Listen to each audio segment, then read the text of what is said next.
I'm Caleb Giddings from Gun Nuts Media, and now it's time for the final review of the Armscore Rock Island Armory Ultra Full Size 1911 in 9mm.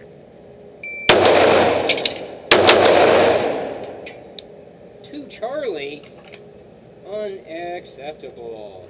So let's get down to it, alright? I wanted this gun to be good. I'm going to confess my biases right up front. I wanted this to be a good gun. I like the idea, and I've said this in my review of the Springfield and in my review of the Taurus. I really like the idea of an affordable 1911 that has good features and actually works. So, here's the question: did this gun actually work? Short answer, yeah, it did. We went through over 2,000 rounds of ammunition with the Rock Island 1911 without a single malfunction, a single failure to feed, failure to extract, failure to do anything. It just worked.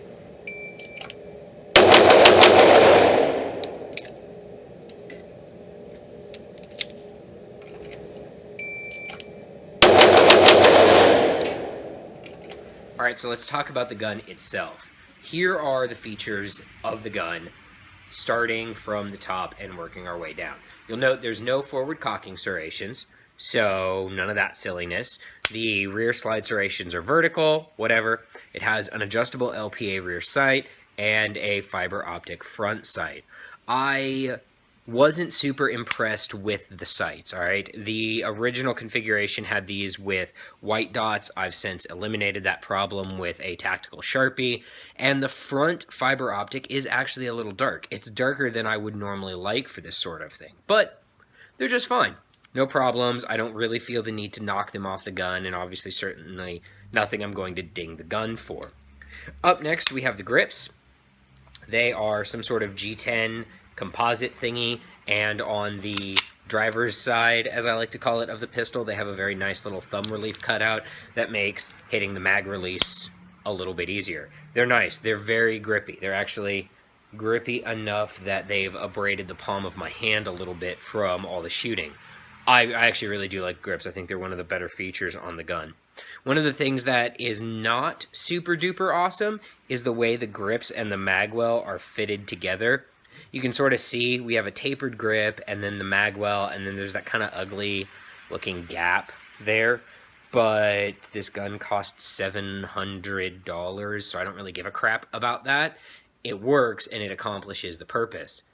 Getting on to the magwell, it's what we call a carry-sized magwell, so it's not really big, but it does get the job done. That's more like it. 2 alpha.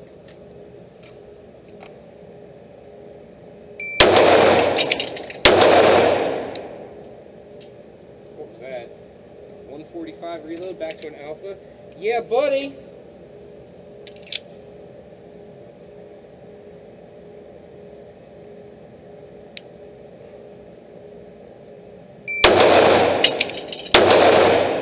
There we go.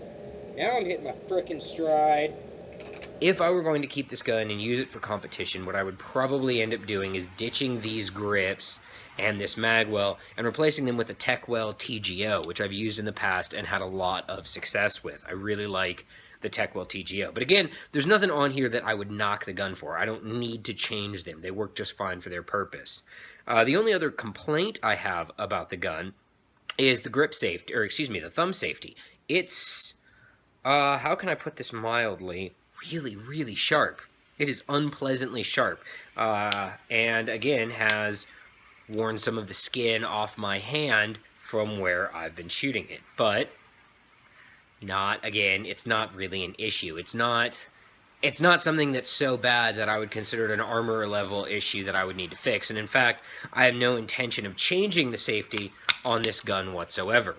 Now let's talk about all the stuff that I really do like, because it's a lot. Okay, first off, I like everything about how the gun's set up. I like the adjustable sights because it's a match gun and you want to be able to adjust it for point of impact for whatever load you have. I like the... I like it, alright? I don't think it's over the top. There's no huge ugly roll mark on the slide. There's no silly crap on it that you don't want. It really actually is everything I want in an out-of-the-box competition-ready 1911, and none of the things that I don't want. and it's accurate. It shoots 2.5 2-inch groups at 25 yards all day long. It has a nice trigger that breaks at about 3 pounds now. It's, again, the sights are good, the grips are nice, and it's reliable. It ran and ran and ran.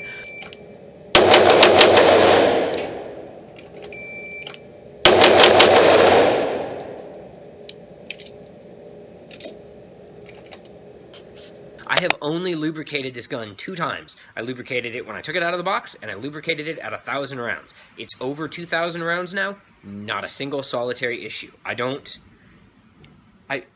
I'm trying to think of things that I could complain about this gun that would make me sound like I'm not super enthusiastic and super excited about it. But honestly, I am. The price point for this gun is in between $500 and $700.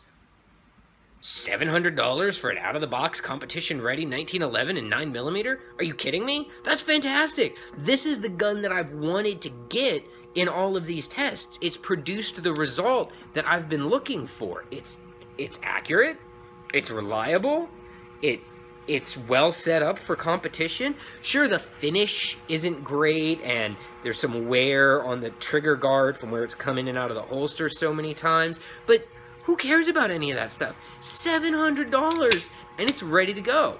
This gun scored a perfect 100 out of 100 on the Gun Nuts 1911 evaluation course. First gun that I've tested that's done that, and only the second gun that we've tested as a site to do that. You know what the other one was? A frickin' Wilson Combat.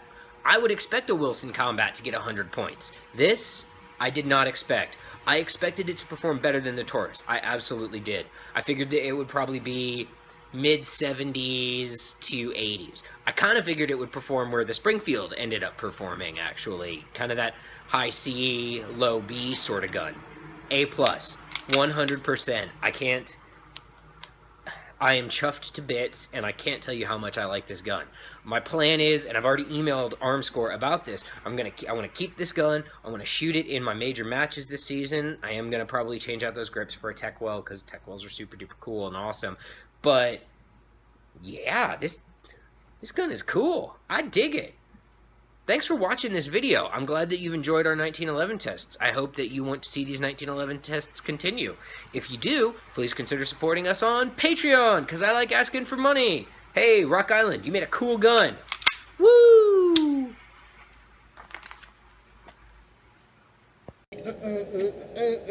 Yeah!